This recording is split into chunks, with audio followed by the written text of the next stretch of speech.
Hello दोस्तों, स्वागत है आपका हमारे चैनल की एक नई और शानदार वीडियो में। आज हम बात करने वाले हैं साउथ इंडियन सिनेमा की धमाकेदार मूवी कांतारा चैप्टर 1 के बारे में।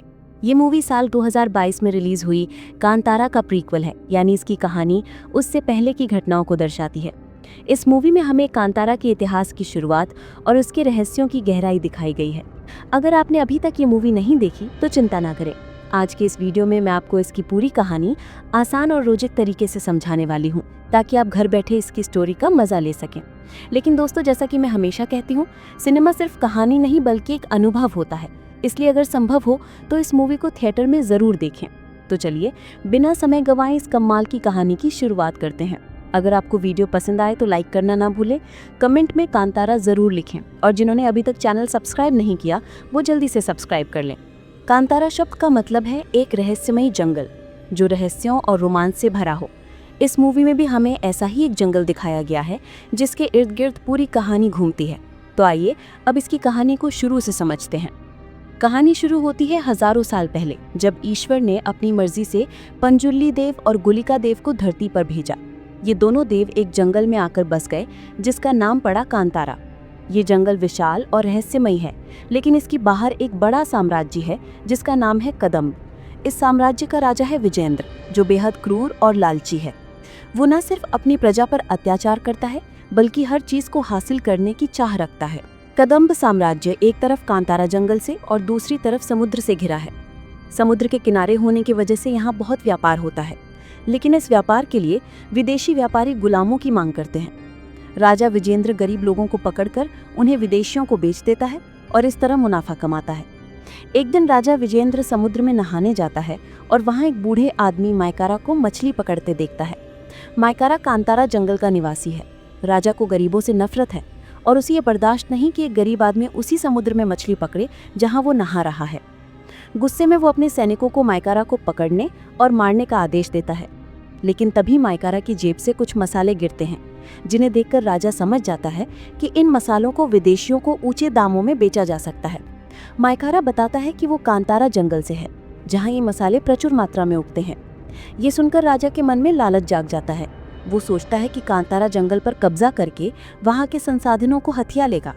राजा विजेंद्र अपने बेटे राजशेखर और अपनी सेना के साथ कांतारा जंगल में घुस जाता है, लेकिन जैसे ही वो जंगल में आगे बढ़ता है, उसे पंजुल्ली देव के दर्शन होते हैं, जो उसे आगे जाने से मना करते हैं। राजा उनकी बात नहीं मानता और जंगल में और गहराई में चला जाता है। तभी जंगल के सांड उसकी सेना पर हमला कर देते हैं और सैनिकों को कुचल डालते हैं। फिर स्वयं पंजुल्ली देव प्रकट होते हैं और राजा विजेंद्र को मार देते हैं। ऐसा इसलिए क्योंकि पंजुल्ली देव जानते हैं कि राजा जंगल को बर्बाद करना चाहता है। राजा की मृत्यु के बाद उसका बेटा राजशेखर बच जाता है, लेकिन जंगल में बेहोश हो जाता है। कांतारा के मूल निवासियों के साथ साथ एक दूसरा कबीला कड़पा आदिवासी उसे बचाता है। ये कड़पा आदिवासी काले कपड़े पहनते हैं और तंत्र मंत्र और काली विद्या का उपयोग करते हैं। उनका मकसद पंजुल्ली और गुलिका देव की शक्तियों पर कब्जा करना है। राजशेखर इन कड़पा आदिवासियों से दोस्ती कर लेता है और उनकी मदद करता है। समय बीतता है और राजशेखर बड़ा होकर कदम्ब का नया राजा बनता है। उसके 2 बच्चे होते हैं, बेटा कुलशेखर और बेटी कनकवती यानी कनक। लेकिन कनक के जन्म के समय वो बहुत कमजोर होती है और कड़पा आदिवासी उसकी देखभाल करते हैं, उसे ठीक करते हैं और अपनी तांत्रिक शक्तियां सिखाते हैं। इधर कांतारा जंगल में एक दूसरी कहानी चल रही है। कांतारा के मूल निवासी खुशी से रहते हैं और पंजुल्ली और गुलिका देव की पूजा करते हैं। एक दिन कबीले की एक महिला को एक कुएं में एक छोटा बच्चा मिलता है, जिसकी रक्षा एक बाघ कर रहा है। बाघ वहां से चला जाता है और कबीले वाले उस बच्चे को बचा लेते हैं। वो महिला उस बच्चे को अपनाती है और उसका नाम रखती है बैरमे। यही बैरमे, जिसे ऋषभ शेट्टी ने निभाया है, मूवी का मुख्य किरदार है। समय के साथ बैरमे बड़ा होता है और उधर राजशेखर का बेटा कुलशेखर भी बड़ा होकर कदम्ब का नया राजा बनता है। लेकिन कुलशेखर एक बिगड़ा हुआ और अधर्मी इंसान है। वो ना अपने माता पिता की इज्जत करता है, ना गुरुओं की, और ना भगवान पर विश्वास करता है। कुलशेखर को बचपन से कांतारा के बारे में डरावनी कहानियां सुनाई गई थी, लेकिन राजा बनने के बाद वो इन कहानियों को झूठ मानकर कांतारा में शिकार करने जाता है। वहाँ वो एक हिरण और बंदर को मार देता है, लेकिन तभी कांतारा के आदिवासी, जिनमें बैरमे भी शामिल है, उसकी सेना पर हमला कर देते हैं। कुलशेखर और उसके दोस्त भाग जाते हैं, लेकिन एक सैनिक चेना जिंदा बच जाता है। बैरमे और उसके साथी चेना को अपने कबीले में ले जाते हैं। चेना उन्हें बताता है कि वो कदम्ब साम्राज्य से है, जो बहुत विकसित है। बैरमे को उत्सुकता होती है और वो चेना से कहता है कि वो उन्हें कदम ले चले।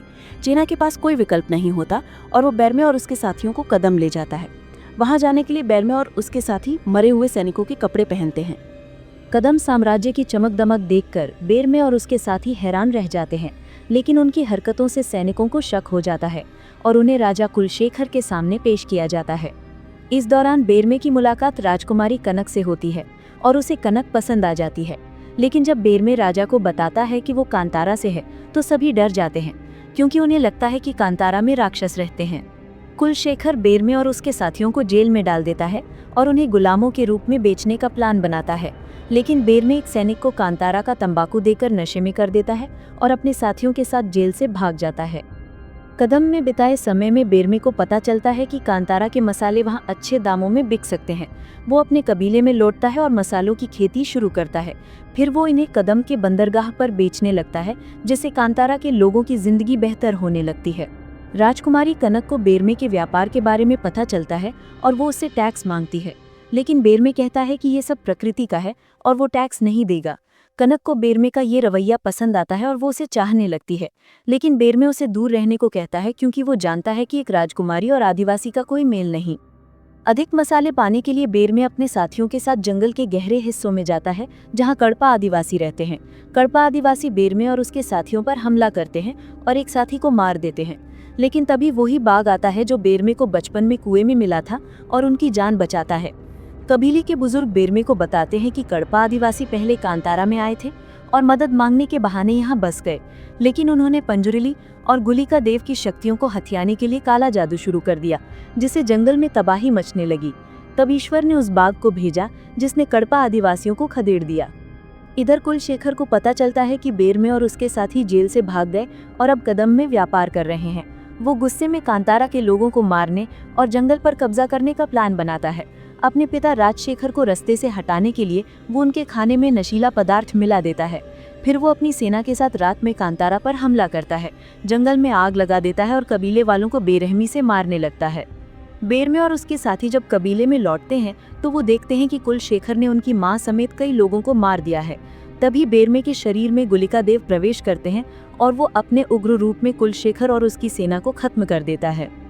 कुलशेखर की मृत्यु के बाद राजशेखर को होश आता है और उसे अपने बेटे की करतूतों का पता चलता है। वो दुखी होता है लेकिन साम्राज्य को संभालता है। उधर कांतारा में बच्चों की तबीयत खराब होने लगती है। रिचुअल से पता चलता है कि कड़पा आदिवासियों ने पंजुरेली देव को कैद कर लिया है। कड़पा आदिवासियों ने राजशेखर और कनक को मैनिपुलेट किया था। कनक ने बैरमे के नाखून और बाल चुराकर तंत्र मंत्र से राजशेखर को शक्तिशाली बनाया था। बैरमे को भी पता चलता है कि वो कोई साधारण इंसान नहीं बल्कि ईश्वर द्वारा भेजा गया एक देवीय अवतार है। बैरमे अपने कबीले के साथ कदम पर हमला करता है।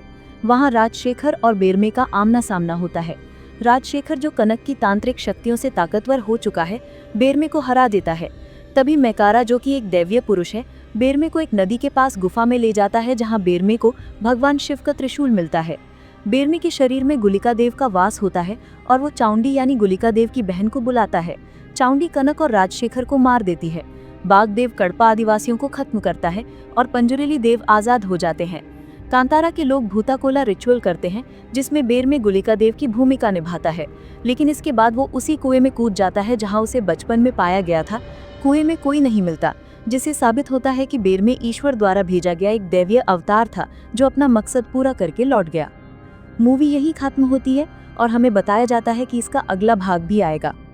तो दोस्तों, ये थी कांतारा चैप्टर 1 की पूरी कहानी। अगर आपको ये स्टोरी और हमारी वीडियो पसंद आई तो लाइक करें, कमेंट में कांतारा लिखें और वीडियो को अपने दोस्तों के साथ शेयर करें। अगर आपने चैनल सब्सक्राइब नहीं किया तो जल्दी से कर लें, ताकि आप हमारी हर नई वीडियो सबसे पहले देख सकें। अगली वीडियो में फिर मिलते हैं। Take care, bye bye.